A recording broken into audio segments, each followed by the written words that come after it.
तीन भुवन में सार वीतराग विज्ञानता, शिव स्वरूप शिवकार, नमहु त्रियोग संहारी के, नमहु त्रियोग संहारी के। दौलत राम जी द्वारा लिखित यह छेड़ाला नामक ग्रंथ है। छठी ढाल बिल्कुल समापन की ओर है और इस छठी ढाल को समापन करते हुए आज हम इस पोजीशन में पहुंच गए हैं कि कहानी पूरी अंत हो गई है। दौलत राम जी ये कह रहे हैं कि कहानी शुरू की थी हमने निगोद दशा से, जहाँ कहा था काल अनंत निगोद मझार, बीत्यो एकेंद्रिय तनधार। ये थी ना दशा, अनंत काल निगोद दशा के अंदर बिताया। वो तो स्टार्टिंग पॉइंट लिया, माने कमी बेसी थोड़ा बहुत परिवर्तन होते हुए अनंत काल निगोद दशा के अंदर कभी किस अवस्था में रहा, कभी किस अवस्था में रहा। निगोद दशा के अंदर भी कभी सूक्ष्म निगोदिया हुआ, कभी बादर निगोदिया हुआ, नित्य निगोदिया रहा। तो वो अवस्थाएं उसकी जन्म मरण करता रहा वहाँ अंतर्मूर्त में उसका जीवन पूरा होता रहा, नई नई आयु धारण करता रहा, फिर निगोद निगोद निगोद, ऐसे अनंत काल इस जीव ने निगोद दशा के अंदर बिताया। और उसके बाद अब कह रहे हैं बाकी सब दशाओं का वर्णन करने के बाद अंत में जाकर के यह कह दिया कि रही है अनंत अनंत काल मोक्ष दशा में। माने शुरुआती पॉइंट की यदि बात करें तो शुरुआत तो है ही नहीं, क्योंकि अनादि है, अनादि में शुरुआत तो होती नहीं है। लेकिन शुरू एक बहुत बड़ा पार्ट माने अनंत काल तो निगोद दशा में बीत गया और अनंत काल सिद्ध दशा में बीतेगा, क्योंकि अब सिद्ध दशा प्रकट हो जाने के बाद इस कहानी में कुछ वो ट्विस्ट नहीं आने वाला है, कोई परिवर्तन नहीं होने वाला है। बस सिद्ध सिद्ध सिद्ध सिद्ध सिद्ध सिद्ध सिद्ध सिद्ध सिद्ध, क्या सिद्ध दशा ही रहने वाली है अनंत काल तक। और बीच की जो दशाएं थी उनमें जितने ट्विस्ट थे वो सब दौलत राम जी ने यहाँ बतला दिया हमारे सामने। कौन कौन सी पर्यायें कैसे कैसे धारण करता रहा, कहाँ से कहाँ गया, कहाँ से कहाँ गया, फिर वहाँ से फिर दोबारा घूम फिर करके परिवर्तन पूरे करे। इन सब का कारण कौन था, मिथ्या दर्शन आदिक, सम्यक दर्शन आदिक की चर्चा कर ली। रत्नत्रय की बहुत विस्तार से चर्चा करने के उपरांत माने अब ये मोक्ष तक पहुँचा दिया इन्होंने। ये सब चर्चाएँ कल की क्लास में हम आपके बीच में कर चुके हैं। कल 13 नंबर का हमने यहाँ छंद पढ़ा था और दौलत राम जी ने उन्हें बहुत भाग्यशाली कह दिया था।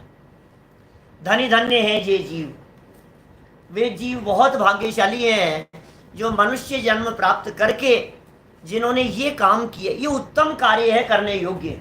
ये व्यक्ति कहता है ना कि साहब कुछ ऐसा काम करें पंडित जी, मेरी इच्छा है, मेरी भावना है कि कुछ ऐसा काम किया जाए कि नाम अमर हो जाए। अरे नाम की अमरता में नहीं, काम ऐसा करके अनंत काल के लिए अमरत्व को प्राप्त हो जाए। मरण तो कभी होना ही नहीं है, मरेगा तो है ही नहीं कभी भी। ये आत्मा कभी मरता तो है नहीं, न आत्मा का जन्म हुआ है न आत्मा का मरण होगा। तो कहानी तो सच में देखा जाए तो अनादि अनंत है, लेकिन अनादि अनंत इस स्वरूप में अनंत इधर और अनंत इधर, और बीच में पूरी कहानी को शुरू से आखिरी तक बतला दिया। भाग्यशाली हैं वे जीव जिन्होंने मनुष्य जन्म प्राप्त करके इन पंच परावर्तनों को छोड़कर वर सुख लिया, उत्तम सुख की जिन्होंने प्राप्ति कर ली। वर माने होता है उत्तम, वर माने होता है श्रेष्ठ। लड़की के लिए वर देख रहे हैं, वर देख रहे हैं मतलब जो सबसे श्रेष्ठ हो उसकी तलाश कर रहे हैं। इससे अच्छा हमारे को कोई दूसरा लड़का मिला नहीं, वो वर है। वर माने होता है श्रेष्ठ। तो वर सुख लिया माने उत्तम सुख की प्राप्ति जिन्होंने कर ली है वे जीव बहुत धन्य हैं, वे जीव, ऐसा कहा था। अब आज कुछ चर्चा, प्रेरणात्मक चर्चा होगी, पुरुषार्थ की प्रेरणा देने वाली ये चर्चा है। 14 नंबर का छंद है। देखिए छंद पढ़ते हैं। शुरू की 2 लाइनों में तो कुछ बखान किया है महिमा का और अंत की 2 लाइनों में बात कह दी है हमारे लिए। देखें 14 नंबर का छंद। मुख्योपचार दुभेदयो बड़ भागी रत्नात्रय धरे अरु धरेंगे ते शिव लाहे तिन सुयश जल जगमल हरे इम जानी आलस हानि साहस ठानिय सिख आदरो जब लोन रोग जरा गहे तब लो झटित निज हित करो। क्या कह रहे हैं भाई साहब, गजब कर दिया है दौलत राम जी। मुख्योपचार, 2 बातें कह रहे हैं, मुख्य और उपचार। मुख्य और उपचार, मुख्य तो निश्चय और उपचार तो व्यवहार, ऐसा ऐसा कथन किया जाता है। यद्यपि नयों के कथन में कभी व्यवहार नय मुख्य होता है, कभी निश्चय नय मुख्य होता है। मुख्य शब्द का अर्थ यदि नयों की दृष्टि से लगाया जाए तो ये कहते हैं जब जो चीज हाईलाइट हो, जब व्यवहार का पक्ष हाईलाइट है तो वो मुख्य है, जब निश्चय का पक्ष हाईलाइट है तो वो मुख्य है। लेकिन यहाँ चूंकि मुख्य के साथ में उपचार शब्द का प्रयोग किया है, इसलिए मुख्य का अर्थ है निश्चय, मुख्य का अर्थ है प्रयोजनभूत, मुख्य का अर्थ है यथार्थ, मुख्य माने है वास्तविक, जो प्रमुख है। और उपचार माने क्या होता है, लगावटी मिलावटी इधर उधर की चर्चा, वो कहलाता है उपचार। मुख्य माने वास्तविक और उपचार माने लगावटी मिलावटी, उपचार से कह दिया गया, कहने के लिए कह दिया गया, उसका नाम है उपचार। ख्याल में आई क्या आपको बात कुछ? जैसे कोई टिफिन है, उस टिफिन में यदि मिठाई रखी हुई है तो हम उसे क्या कहते हैं, मिठाई का टिफिन। मिठाई के संयोग से, मिठाई के संपर्क से, मिठाई उसमें रखी हुई होने से हम उस टिफिन को मिठाई का टिफिन कहते हैं। लेकिन सच्चाई यह है कि मिठाई का टिफिन होता ही नहीं है, मिठाई का टिफिन हो ही नहीं सकता। कैसी बात कर रहे हो? क्योंकि टिफिन तो स्टील का होगा, टिफिन तो प्लास्टिक का होगा, टिफिन तो गत्ते का होगा, पुट्ठे का होगा, टिफिन तो और भी जो जो आपके धातुएं हो सकती है, उसका बना हुआ हो सकता है। किसका है? बचपन में कभी इस तरह का नहीं देखा आपने? नहीं किया? स्कूल में क्लास में किसी का टिफिन उठा करके ऐसा ऊपर किया, ये टिफिन किसका है? और क्लास के 50 बच्चों में से एक ने कहा मेरा भैया, मेरा मेरा है। कि तुम्हारा है या स्टील का है? बोलो, तुम्हारा है या स्टील का है? दोनों में से बात कौन सी सच्ची है? कि उसे स्टील का टिफिन कहना ये है मुख्य, ये है निश्चय। और चूंकि वो मेरे पुण्य पाप कर्म के उदय से मिला है, चूंकि वो मेरे घर से लाया गया है, चूंकि उसके साथ में मेरा अपनापन जुड़ा हुआ है, ये सारी बातें जो है तो कहेंगे सर ये व्यवहार है, इससे अपना कहना व्यवहार है। टोडरमल जी साहब ने मुख्य और उपचार को बहुत तरह से घटित करके बतलाया है। मोक्ष मार्ग प्रकाशक 7वें अध्याय में जब अपना प्रकरण चलेगा तो हम यथा समय उस बात को सुबह के प्रवचन में खोलेंगे। देखिए जरा, बात बड़ी बहुत गंभीर है, बहुत महत्वपूर्ण है। 2 तरह से पदार्थ का कथन होता है, रत्नत्रय का कथन भी 2 तरह से होता है। तीसरी ढाल में इस रत्नत्रय का 2 प्रकार से कथन किया गया। ये यहाँ दौलत राम जी कह रहे हैं दुभेद, मुख्य और उपचार, ये 2 भेद से यो इस प्रकार बड़भागी, बड़े भाग्यशाली हैं जो रत्नत्रय धरें। माने रत्नत्रय का निरूपण 2 प्रकार से होता है। सम्यक दर्शन 2 प्रकार, सम्यक ज्ञान 2 प्रकार, सम्यक चारित्र 2 प्रकार। सम्यक दर्शन, सम्यक ज्ञान और सम्यक चारित्र। बोले निश्चय से सम्यक दर्शन ज्ञान चारित्र और व्यवहार से सम्यक दर्शन ज्ञान चारित्र। दो दो प्रकार के हो गए। तो बोले ये तो मोक्ष का मार्ग है। सम्यक दर्शन ज्ञान चारित्राणी मोक्ष मार्ग है। सम्यक दर्शन सम्यक ज्ञान सम्यक चारित्र ये तो मुक्ति का मार्ग है। तो हम निश्चय मार्ग से जाएं कि व्यवहार मार्ग से जाएं? दुनिया में बहुत लोग इस तरह से हैं जो ये कहते हैं साहब निश्चय का मार्ग तो थोड़ा कठिन लगता है, हम व्यवहार मार्ग से चले जाएंगे। कोई व्यक्ति ये कहता है कि हम व्यवहार मार्ग से क्या है, हम तो निश्चय से जाएंगे। कोई निश्चय के मार्ग से जाना चाहता है, कोई व्यवहार के मार्ग से जाना चाहता है, लेकिन ऐसा स्पष्ट किया है आगम ग्रंथों में कि ये दो मार्ग नहीं है। एक होए तृण काल मां परमारथनो पंथ, परमार्थ का मार्ग तो तीन काल में एक ही है, मुक्ति का मार्ग तो एक ही है, रत्नत्रय। हाँ, उस रत्नत्रय को देखने वाले दृष्टिकोण दो हैं, और उन दोनों प्रकार के दृष्टिकोणों से जो जीव भाग्यशाली हैं इस रत्नत्रय को अपने जीवन में धारण करते हैं। ठीक है। मुख्योपचार दुभेदयो बड़ भागी रत्नत्रय धरे अरु धरेंगे। बोलो, जिन्होंने धरा है वो बड़ भाग्यशाली हैं। अरु धरेंगे, जो धरेंगे उनका क्या होगा? बोले शिव लहे। शिव माने होता है मोक्ष। आज तक जिन्होंने रत्नत्रय को धारण किया वे मोक्ष में चले गए, और भविष्य में जो कोई भी इस रत्नत्रय को धारण करेंगे वे शिव लहे, वे मोक्ष की प्राप्ति कर लेंगे। माने रत्नत्रय ही मोक्ष प्राप्त करने का मार्ग है। अनादिकाल से आज तक जिन जिन जीवों ने मुक्ति की प्राप्ति की है रत्नत्रय के दम पर की है। जो जीव भविष्य में मोक्ष की प्राप्ति करेंगे रत्नत्रय के दम पर करेंगे। अरु धरेंगे ते शिव लहे। शिव माने मोक्ष और लहे माने प्राप्त करेंगे। तीन सुयश जल जगमल हरे। उनका सुयश, उनकी महिमा, उनकी कीमत, उनका गुणानुवाद, उनकी चर्चाएं सारे जनागम में भरी पड़ी हैं। बोलो, प्रथमानुयोग में किन्हें स्थान मिला है ये बताओ मुझे। किन किन को प्रथमानुयोग में स्थान मिलेगा?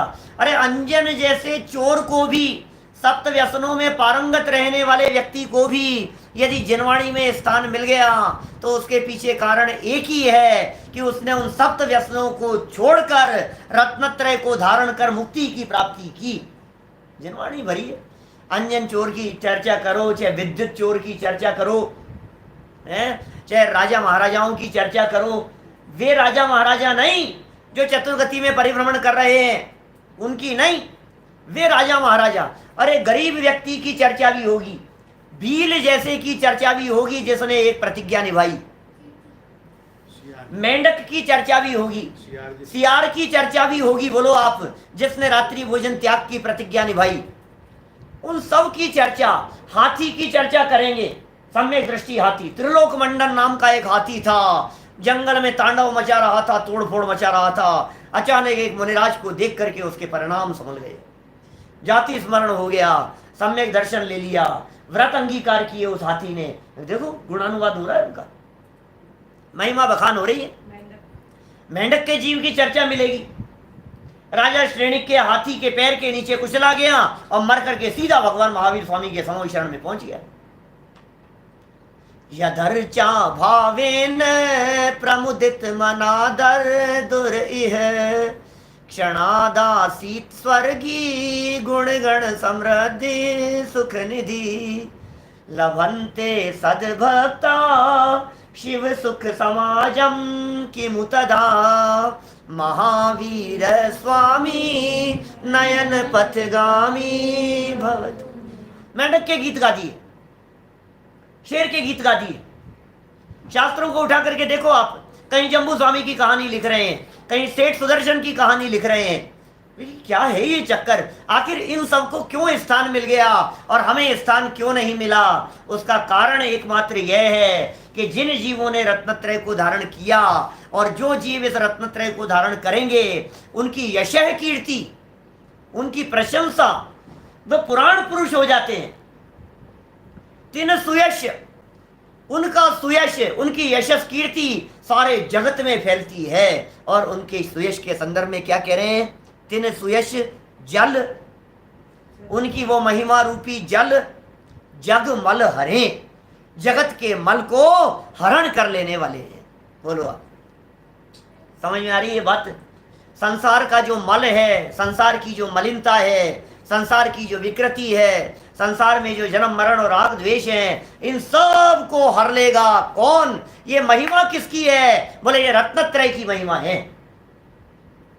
रत्नत्रय को निकाल दो ज्ञानियों में से। बोले अब कुछ नहीं है, होंगे कहीं के सेठ, होंगे कहीं के राजा महाराजा, होंगे, क्या दम है उनकी? कौन पूजे भाई साहब? रत्नत्रय की कीमत है जो देव उतर करके आ जाते हैं। रत्नत्रय की कीमत है जो ऊपर से आकाश मार्ग से देव लोग पुष्प वृष्टि करने लगते हैं। ये सब रत्नत्रय की कीमत है। ये किसकी कीमत बतला रहे हैं?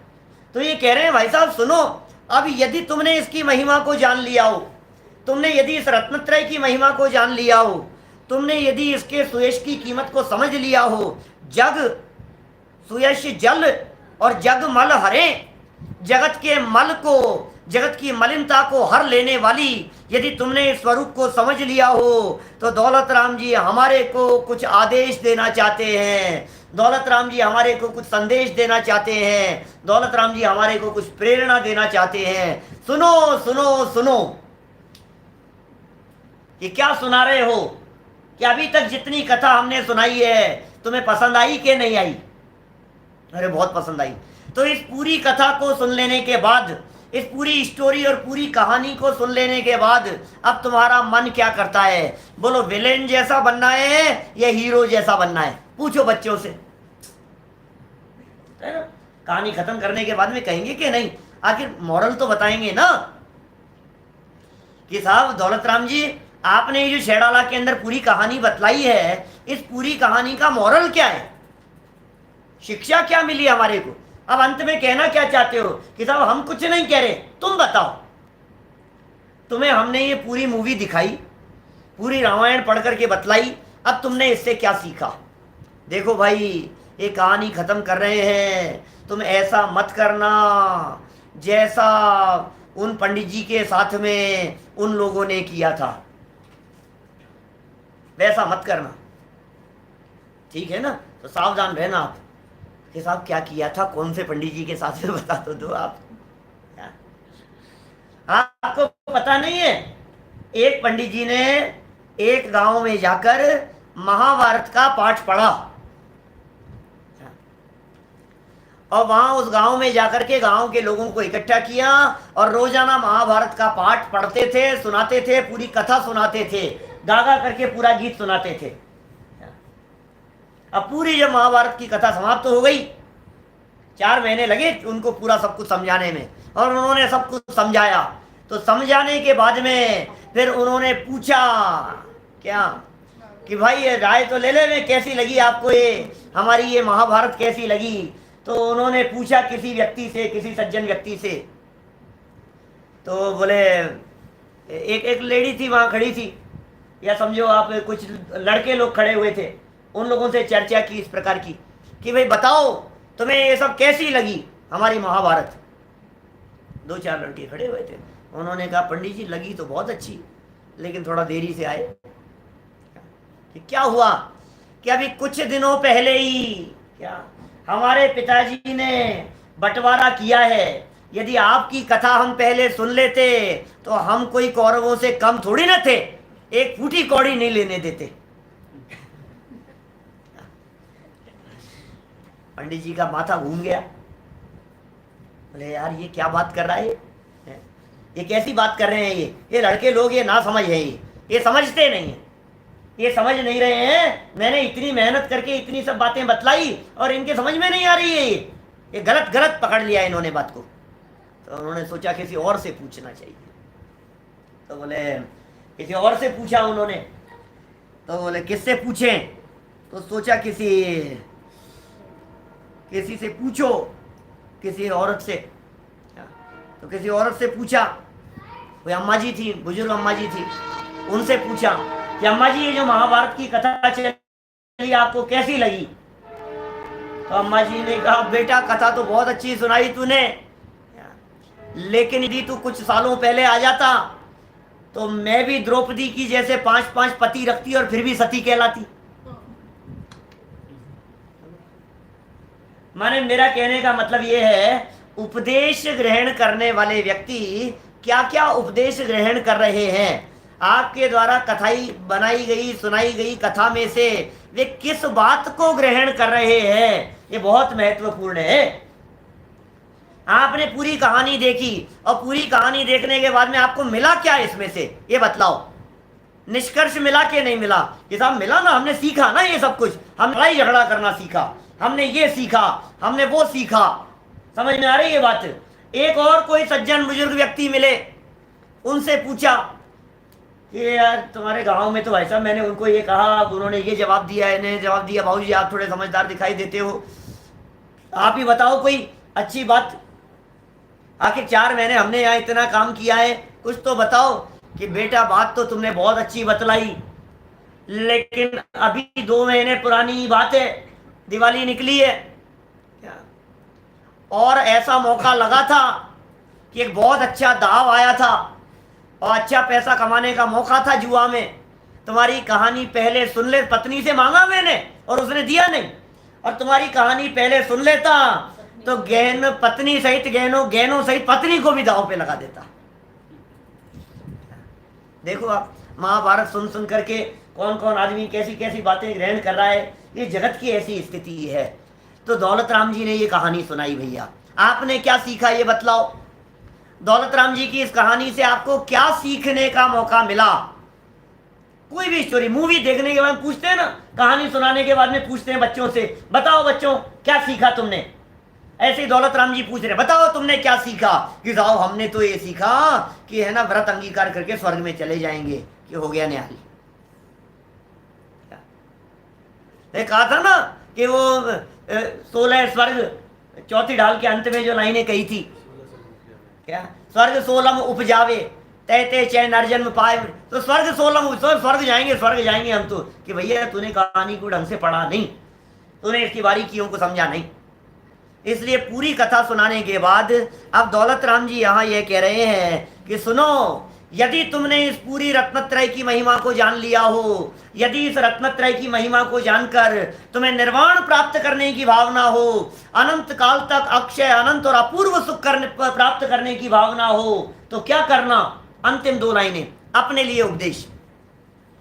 इमि जानी आलस हानि साहस ठानी, यह सिख आदरो जब लो न रोग जरा। चलिए, बात क्या चल रही थी अपनी यहाँ? 2 लाइनें हमने आपके बीच में यहाँ पढ़ करके सुनाई। हिमि जानी आलस हानि सास ठानी, यह सिख आदरो जब लोन रोग जरा गहे, तब लो झटित निज हित करो। इमि जानी, क्या इमि जानी? ऐसा जानकर, इमि जानी, इमि इस प्रकार, जानी जानकर, कि कैसा जानकर? कि जैसा वर्णन ऊपर की लाइनों में किया गया है, जैसा वर्णन तीसरी चौथी पांचवी और छठी ढाल में किया गया है, वो सब जानकर कि क्या करो। पहली दूसरी में तो दुखों की चर्चा थी, वो भी जानना जरूरी था। तो पहली ढाल में तो चतुर्गति के दुख रूप परिस्थितियों का वर्णन किया, दूसरी ढाल में कारणों का वर्णन किया, और तीसरी चौथी और पांचवी ढाल में क्या अंगीकार करना है, उपाय क्या करना है, उसे बतलाया गया।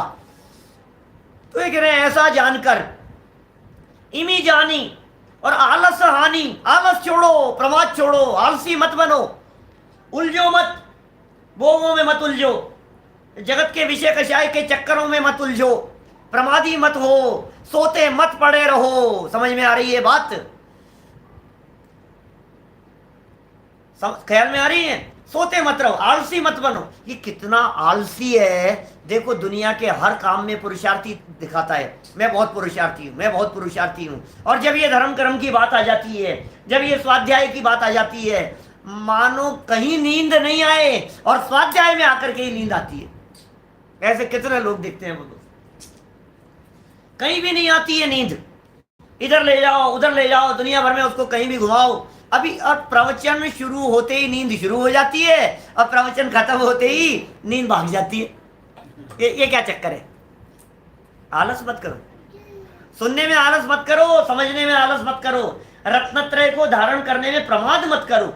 जल्दी, जितना जल्दी हो सके आलस हानि, आलस को छोड़कर और साहस ठानी, हिम्मत का काम है ये पुरुषार्थहीन लोगों का काम नहीं है, ये हिम्मत वालों का काम है।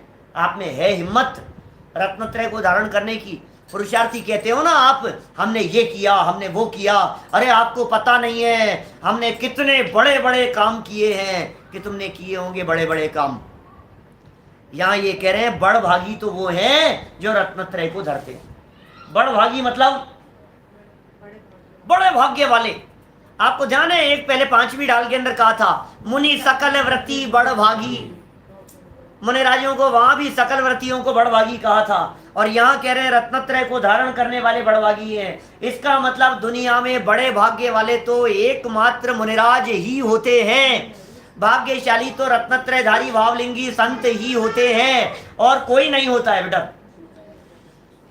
रत्नत्रयधारी कौन होते हैं? जो भाग्यशाली हैं वो रत्नत्रयधारी हैं, जो रत्नत्रयधारी हैं वे भाग्यशाली हैं।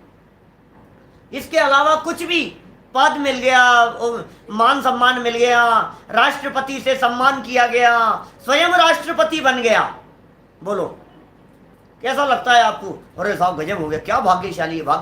तू राष्ट्रपति की बात कर रहा है, हम तो यहाँ कह रहे हैं चक्रवर्ती जैसा सम्राट बन गया तो अपने आप को अभागा कह रहा है। भरत चक्रवर्ती, हम क्या बात कर रहे हैं आपको? भरत चक्रवर्ती कह रहा है माँ मैं भाग्यशाली नहीं हूं, क्या मुझे भाग्यशाली मत कहो। तो कौन है भाग्यशाली? जो रत्नत्रय को धरेंगे वे भाग्यशाली है, रत्नत्रय धारण करने वाले भाग्यशाली हैं। अब ये बात आपके समझ में आ गई, बोलो आप चाहोगे कि नहीं उस रत्नत्रय को प्राप्त करना? आपको जिस चीज की महिमा आती, आप जब पड़ोसी के बच्चे को देखते हो टॉप करते हुए, तो आप अपने बच्चे को कहते हो देख बेटा तुझे भी ऐसा करना है, बोलते हो।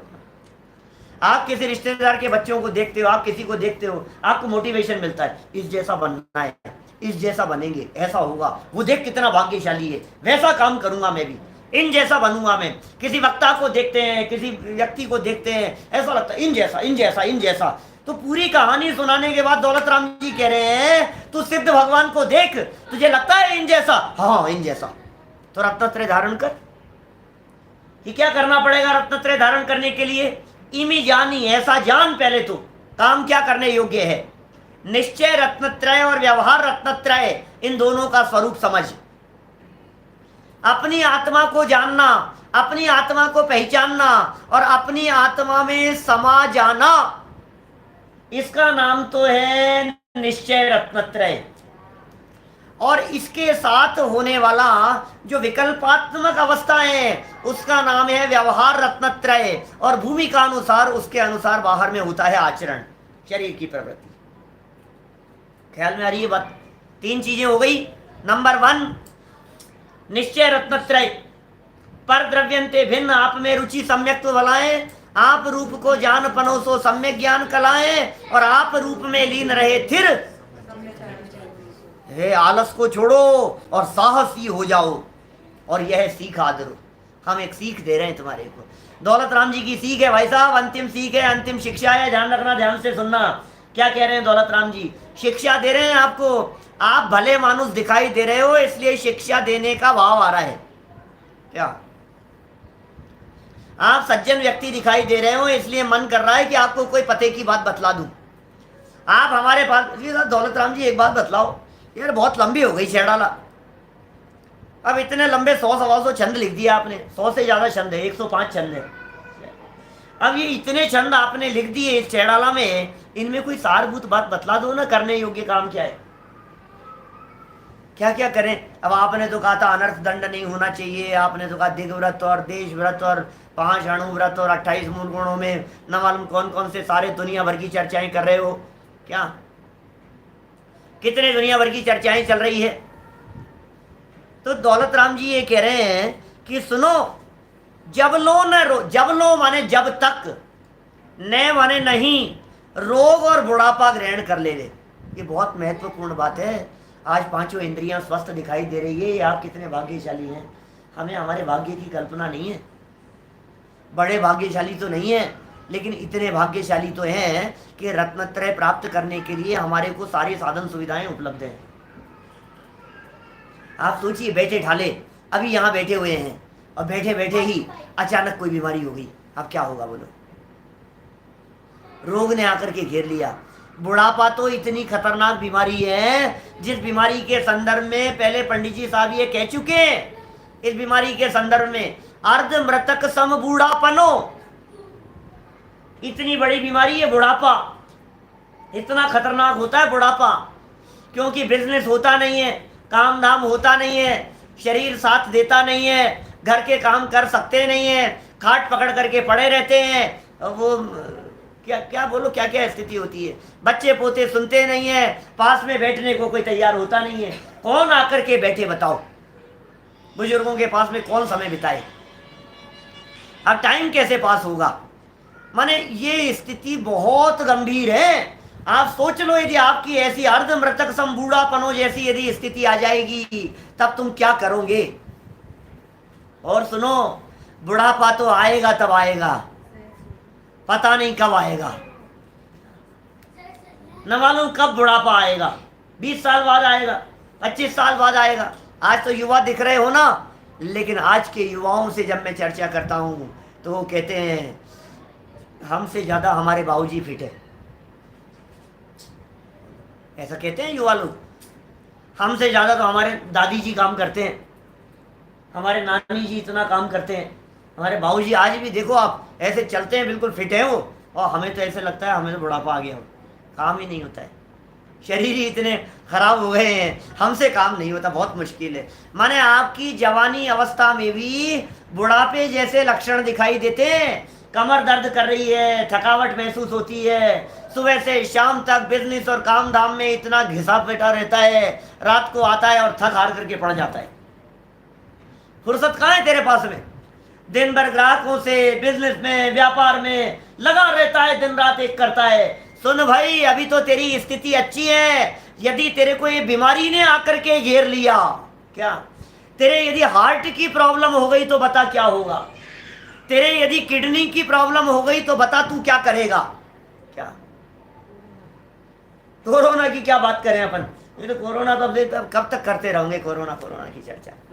माने मेरा कहने का मतलब, कोई भी बीमारी ने आकर के घेर लिया और तूने खाट पकड़ ली, तूने बिस्तर पकड़ लिए, टाइफाइड हो गया मान ले, अब महीने भर के लिए पड़ा है बिस्तरों में, उठ नहीं रहा है, उठा बैठा जा नहीं रहा है, बीमार हो गया, बुखार हो गया, न सुन पा रहा है, न समझ पा रहा है, न पढ़ पा रहा है, न जिन मंदिर के जाकर के दर्शन कर पा रहा है। कितनी कैसी स्थितियां हैं। दौलत राम जी ने 200 साल पहले लिखी है ये शेरा, लगभग पौने 200 साल हो गए, 190 वर्ष हो गए लगभग। तो ये इतने समय पहले जो ये शेराला लिखी थी, उस समय दुर्घटना में मरण नहीं होते थे। आपको लगता है उस समय में एक्सीडेंट होते थे क्या। रोड एक्सीडेंट नहीं होते थे इतने, बाकी घर पर फिसल गया, पैर फिसल गया, हड्डी टूट गई, ये तो होते ही होंगे जो भी होते होंगे, लेकिन सड़क दुर्घटनाएं तो इतनी नहीं होती थी। आज तो हमारे सामने कितनी खतरनाक पोजीशन है, रोड क्रॉस करते समय एक गाड़ी ने उड़ा दिया और 6 महीने के लिए ऐसी स्थिति हो गई कि खाट पकड़ करके, बिस्तर पकड़ करके पड़े रहे बिस्तरों में। बोलो, ये स्थिति कभी आ सकती है कि नहीं हमारे साथ में, कभी हो सकता है कि नहीं। कभी ऐसी परिस्थिति बन जाएगी तो आप क्या करेंगे, मतलब कभी हो गया मान लीजिए ऐसा, अच्छी बात है कि नहीं होवे। लोकाश्चेतसी अनुदिनम कल्याण में आत्मनः कुर्यात् सा भवितव्यतागतवती तत्र यद्रोच्यते। तो ठीक है भाई, तुम आप अपने भले भले के लिए सोचते रहते हो, लेकिन कभी दाढ़ ऐसी दर्द करने लग जाती कि बोला नहीं जाता है, बिगड़ गया। देखते देखते आंखें खराब हो जाती है भाई साहब। मैंने आपको बतलाया था, हमारी सभा के अंदर 2 लोग ऐसे हैं जिनके हमारी सभा में आते थे, बराबर आंखें बराबर थी, और अब आंख से बिल्कुल दिखना बंद और डॉक्टरों ने मना कर दिया, आप देख नहीं सकते हो। कान अचानक ऐसे खराब हो जाते हैं, अचानक ही आपको लगता है ये क्या हो गया, ये क्या हो गया, और घबराहट शुरू हो जाती है, ये क्या हो गया भाई साहब। मेरे साथ हुआ था ना, कहाँ की घटना है, अमेरिका में बदल गया, पता नहीं, भूल गया। आप देखो उस बात को, अचानक ऐसा हो गया, कान में आवाज आना चालू हो गया। अब मुझे टेंशन, कान में घू घू घू घू घू की आवाज चले। अब भाई साहब, क्योंकि उसके थोड़े समय पहले मैंने सुना था कि हमारे मम्मी जी के वो कान में आवाज आना शुरू हुआ और डॉक्टरों को खूब दिखाया, तो उन्होंने कहा कि इसका तो कोई इलाज नहीं है, अब ये तो लाइफ टाइम चलेगी। ये तो भाई, ये तो यार, ये तो चालू को पता है 2 दिन चली, 1-2 दिन चली शायद, और ऐसा हो गया कि भाई साहब ये तो 1-2 दिन चली होगी कि 6-8 घंटा चली होगी, पता नहीं, मेरे को ध्यान नहीं आ रहा है, भूल गया उस बात को। लेकिन कोई 1.5 साल 2 साल पुरानी घटना है, 2-4 साल पुरानी बात होगी। मैंने कभी किसी प्रवचन के अंदर कही भी पुराने प्रवचनों में जब ऐसी घटना घटी, अचानक ये क्या हो गया, अरे यार, अब बात कर रहा हूँ, घू घू चल रहा है, कान में वही चल रहा है। अब वो आवाज इतनी इरिटेट कर रही है, वो आवाज, सोचा अब ये तो भाई साहब, अभी 2 घंटे पहले तक तो सही था, 2 दिन पहले तक तो सही था, अब ये शुरू हो गया, तो अब ये लग गई बीमारी। पता नहीं क्या हुआ कि वो अचानक ही अपने आप ही सही भी हुई। सही है, कोई खराब नहीं है, कान सब सही है, लेकिन अचानक देखते देखते दिखना बंद हो जाता है, अचानक सुनते सुनते सुनना बंद हो जाता है। मैं कभी कभी कहता हूं इस परिस्थिति के संदर्भ में, आपको जब कान खराब होते हैं और कानों से कम सुनाई देता है, इस बात का यदि प्रैक्टिकल अनुभव और एक्सपीरियंस लेना हो तो बताऊं जरा आपको क्या होगा भैया, बोलो अरियंत, मैं बताऊं क्या होगा, कैसे कान खराब होंगे, तब कैसा फील करेंगे आप। ऐसी जगह पर खड़े होकर मोबाइल से बात कीजिए जहां मोबाइल में नेटवर्क कम आ रहा हो। सुनना, प्रैक्टिकल देखो जरा उस चीज को, होता है कभी ऐसा, आवाज कट कट करके आ रही है, अरे यार क्या है यहाँ, अरे यार कुछ समझ में नहीं आ रहा है, कुछ भी वापस बोल रहे हैं, आधी बात सुनाई देती है, कट कट करके आती है जब कान खराब होते हैं तब। मैं अनुमान लगाने के लिए कह रहा हूं आपको, मोबाइल पर तो आप लोग सब बात करते होंगे, और कभी कभी ऐसा होता होगा नेटवर्क कम आता होगा, कभी रोड पर, कभी पहाड़ी पर, कभी किसी जगह पर, कभी किसी हाईवे पर नेटवर्क कम आ रहा है और किसी का फोन आ रहा है और अर्जेंट कॉल आ रहा है और बहुत इमरजेंसी है, और आप उस बात को कैसे कट कट करके सुन पा रहे हैं, बोल क्या रहा है, सुन क्या रहे हैं, आधा वाक्य सुना, आधा नहीं सुनाई दिया, एक शब्द आया, अगला शब्द नहीं आया। जब कान खराब होते हैं ना, तब ऐसी पोजीशन होती है। 1 मिनट कॉल पर बात करने में आप इतनी तकलीफ और इतनी इरिटेशन महसूस करते हैं। आप कल्पना कीजिए जब आपके कान परमानेंट खराब हो जाएंगे तब आप क्या करेंगे, बताओ क्या क्या स्थिति होगी।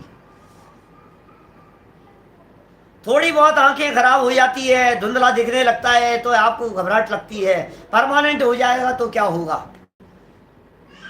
आज आपका एक दांत हिलने लग गया और आपको घबराहट लग रही है, जब सारी बत्ती सी बाहर आ जाएगी तो क्या होगा। नकली लगा लेंगे पंडित जी, अरे नकली लगा लेगा, लेकिन नकली में जो तकलीफ भुगतते हैं वो वही जानते हैं। कितने प्रकार की तकलीफ है। एक शब्द में दौलत राम जी कहना चाह रहे हैं, जब लो न रोग जरा गहे। हमारी शिक्षा है ये तुम्हारे को, हमारा ये उपदेश है तुम्हारे को, रोग नहीं आ जाए भाई साहब तब तक कर लो काम, बुढ़ापा नहीं आ जाए तब तक कर लो काम, फिर क्यों कर नहीं पाओगे, करने लायक नहीं रहोगे, ये कह रहे हैं। माने इतना सुंदर उपदेश दे रहे हैं, तुम करने की स्थिति में नहीं रहोगे। मैं कहना चाहता हूं हमारे युवा साथियों को, जिन लोगों को कभी ये विकल्प आता हो, बुढ़ापे में कर लेंगे, बुढ़ापे में कर लेंगे, फिर कर लेंगे, अरे यार अभी तो उम्र ही क्या है, अभी कोई उम्र है क्या इन कामों में लगने की, अभी तो कमाने धमाने तो हमारे को। यदि तुम्हारे पास में पर्याप्त व्यवस्था है तो जबरदस्ती उलझने की जरूरत नहीं है, क्योंकि अगला पल कौन सा आने वाला है, अगला क्षण कौन सा आने वाला है, आगे आने वाले दिन में तुम्हारा शरीर स्वस्थ रहेगा कि कैंसर के रोग से पीड़ित हो जाओगे, इस बात का कुछ ठिकाना नहीं है। बैठे बैठे कब अटैक आ जाएगा, क्यों 40 साल की उम्र में अटैक नहीं आता है क्या। अटैक में कितने ही लोग 30, 35, 40 साल की उम्र में मरते हुए दिखाई दे रहे हैं। तो भाई यदि कल ये स्थिति बन जाएगी तब तू कुछ कर नहीं पाएगा, फिर तेरे हाथ से, फिर कहेगा अब पछताए क्या होत जब चिड़िया चुग गई खेत। अब पछताने से क्या हो गया। तो जब मौका है ना हमारे पास में तो लाभ क्यों नहीं ले रहा है। नरभव लाहो लीजिए, इस नरभव का हमारे को लाभ ले लेना चाहिए। सब तरफ से दृष्टि हटाओ, सब तरफ से विकल्प हटाओ। इधर पंडित जी कहना क्या चाहते हो आप? सब छोड़ छाड़ देवे हम? यार अभी कोई उम्र है सब छोड़ने की? रिटायर्ड हो जाए अभी से ही सब छोड़ छाड़ करके? ये तो नहीं हो सकता भाई, मैं ये नहीं कह रहा हूं, लेकिन कम से कम 2-4 घंटा स्वाध्याय में बिताओ। इतना तो कर सकते हो। आप 6 घंटा 8 घंटा यदि बिजनेस में देते हो तो 2-4 घंटा 2 घंटा स्वाध्याय करो। आत्म कल्याण की तरफ उन्मुख हो, वस्तु स्वरूप के विचार की तरफ अपना उपयोग लगाओ। क्या ये रिफ्रेशर है? ये रिफ्रेश करता है अपने माइंड को। आपने जो 6 घंटा दुकान पर, बिजनेस में, व्यापार में, व्यापारियों के साथ में माथा पच्ची की है ना, ये आपको 1.25 घंटे का रात का स्वाध्याय, ये आपको टेंशन फ्री करेगा, ये आपका आकुलता मुक्त करेगा, ये आपके चित्त में घबराहट पैदा नहीं होने देगा। ये वस्तु स्वरूप का विचार आपके लाइफ को स्मूथली चलाएगा। इतना उपयोगी है ये। और फिर यदि तुमने निश्चय व्यवहार रत्नत्रय को यथार्थ में धारण कर लिया, अंगीकार कर लिया, तो फिर तो कहना ही क्या है। तुम महाभाग्यशाली मुनिराजों में शामिल हो जाओगे और फिर अल्प काल में तुम्हें निर्वाण की प्राप्ति हो जाएगी, परम पद की प्राप्ति हो जाएगी। हम क्या बतलाएं तुम्हारे को? इतनी सुंदर, मतलब इतनी पुरुषार्थ की प्रेरणा देने वाली ये पंक्तियां हैं। ऐसा जानकर आंखों देखे समझ में आ रही है। हमारे वो अंकल थे, उनके बच्चे, उसका एक्सीडेंट हो गया, वो मर गया। वो थे, उनका मर गया। वो हमारा एक दोस्त था, उसकी डेथ हो गई। और दोस्त की तो हुई, दोस्त के बच्चे की, अरे हमारे आरजेब के दोस्त की हो गई डेथ। 3 साल पुरानी घटना है। बोलो, बिजली के वायर ने खींच लिया उसको ऐसा ऊपर, सारा जल करके 4 दिन तड़पता रहा। 4 दिन तक ऐसे तड़फड़ाता रहा हॉस्पिटल में। डेथ हो गई, फिर प्राण निकल गए। घर के बाहर निकला था, और वो जो पाइप होता है ना, इसका लोहे का पाइप, कर्टेन वाला, तो ये जो पाइप है, उस पाइप को लेकर के खेल रहा था बाहर। घर से निकल करके रोड थी, और रोड पर खेल रहा था। और खेलते खेलते उस पाइप को ऐसे कुछ ऊपर किया। हाई टेंशन लाइट जा रही थी ऊपर, बिजली की, और वो लोहे का था, और ऊपर से खींच लिया उसको, और धड़ाम से कुछ सेकंडों बाद में गिरा। जमीन में काफी गड्ढा हो गया, और पूरा का पूरा शरीर जल गया उसका उसी समय। 8-10 साल की उम्र। बोलो, सोच सकते हो आप? हम थोड़ी ना जलेंगे, हमारे को थोड़ी ना, हमारा एक्सीडेंट थोड़ी ना होगा, हमारी बीमारी थोड़ी ना होगी, हमारी आंखें खराब थोड़ी ना होगी, हमारे कान खराब थोड़ी ना होंगे, हमारे कैंसर, हार्ट की प्रॉब्लम, लीवर की प्रॉब्लम, किडनी की प्रॉब्लम, ये सब हमारे थोड़ी ना होगी। क्यों? हमारे कैसे होगी यार? क्या बात कर रहे हो यार? हम इतने अच्छे, हमारी थोड़ी ना हो सकती है। अरे भाई साहब, अच्छे अच्छों के हो जाती है, तुम क्या बात कर रहे हो? ऐसी ऐसी बीमारियां हो जाती है, कुष्ठ रोग जैसी बीमारियां हो जाती है, आंतें खराब हो जाएगी, पेट काम नहीं करेगा, लीवर काम करना बंद कर देगा। बोलो, कभी पथरी हो जाती है, कभी कुछ हो जाता है, ऐसे ऐसे दर्द उठना चालू हो जाता है, इस तरह की बीमारियां, कभी काई की हो गई, कभी काई की हो गई। मैं तो बीमारियों, कितने बीमारियों के नाम ले, हजारों प्रकार की बीमारियां हैं। किस किस की बात करें हम? आधी लाइन में कह दिया, जबलों ने रोग जरा गहे माने प्राप्त होवे। ऊपर जितनी बातें कही है, ऐसा जान करके आलस छोड़। किस बात का प्रमाद कर रहा है? आज रत्नत्रय लेने की प्रतिज्ञा कर, रत्नत्रय अंगीकार करने की। ये मनुष्य जीवन रत्नत्रय के बिना व्यर्थ नहीं जाएगा, रत्नत्रय अंगीकार करेंगे। ऐसा जानकर आलस छोड़कर, लेकिन साहस का काम है वैसा, साहस ठानी।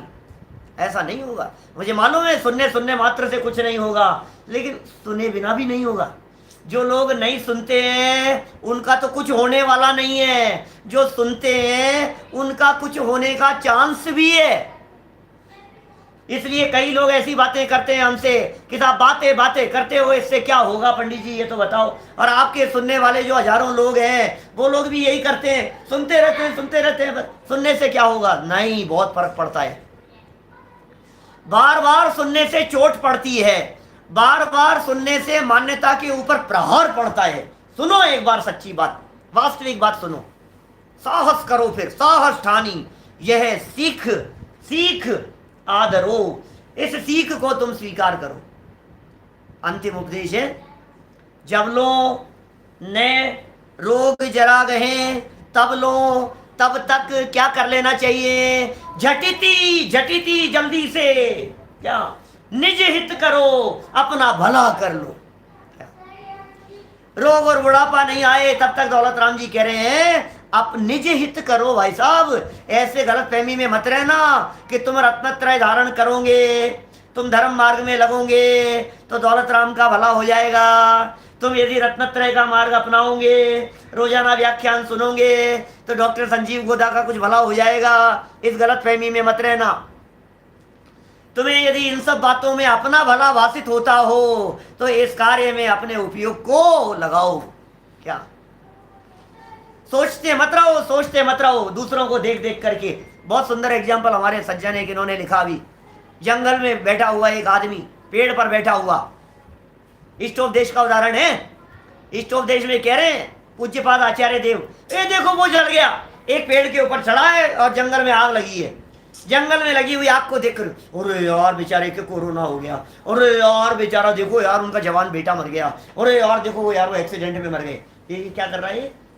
जंगल में लगी हुई आग को देखकर कोई पागल व्यक्ति एक पेड़ पर ऊपर चढ़कर चारों तरफ देख रहा है, ओ देखो वो हाथी उछल रहा है, देखो वो हिरण कैसे तड़प तड़प करके मर रहा है, देखो उसका क्या हो गया है।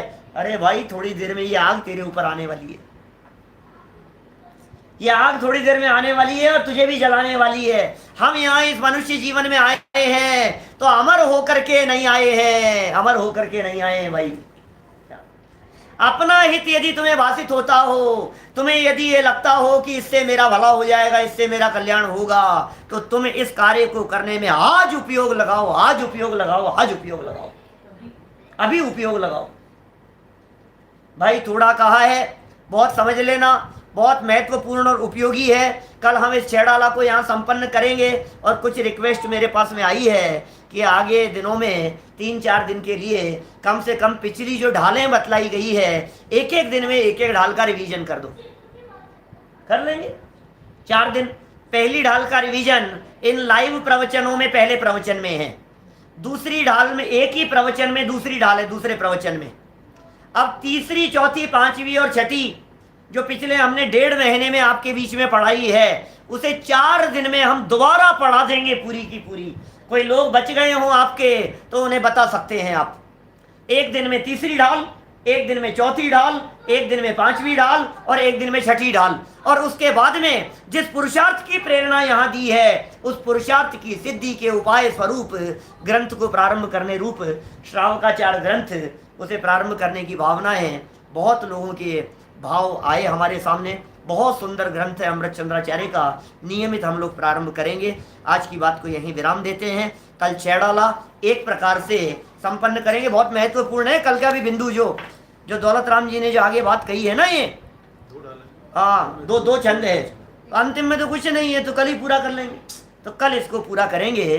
तो आप सभी बहुत भावपूर्वक, उपयोग की एकाग्रता पूर्वक इन सब बातों को सुने, समझें, अपने जीवन में उतारें और अपने जीवन को सम्यक दिशा प्रदान करें।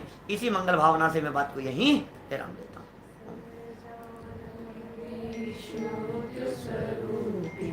अविनाशी हूँ आत्म स्वरूप, सहजानंदी शुद्ध स्वरूपी। अविनाशी हूँ आत्म स्वरूप, सहजानंदी शुद्ध स्वरूपी। अविनाशी हूँ आत्म स्वरूप, सुझे लोकालोक, तो वाणी मस्तक नमो सदा देत हूँ।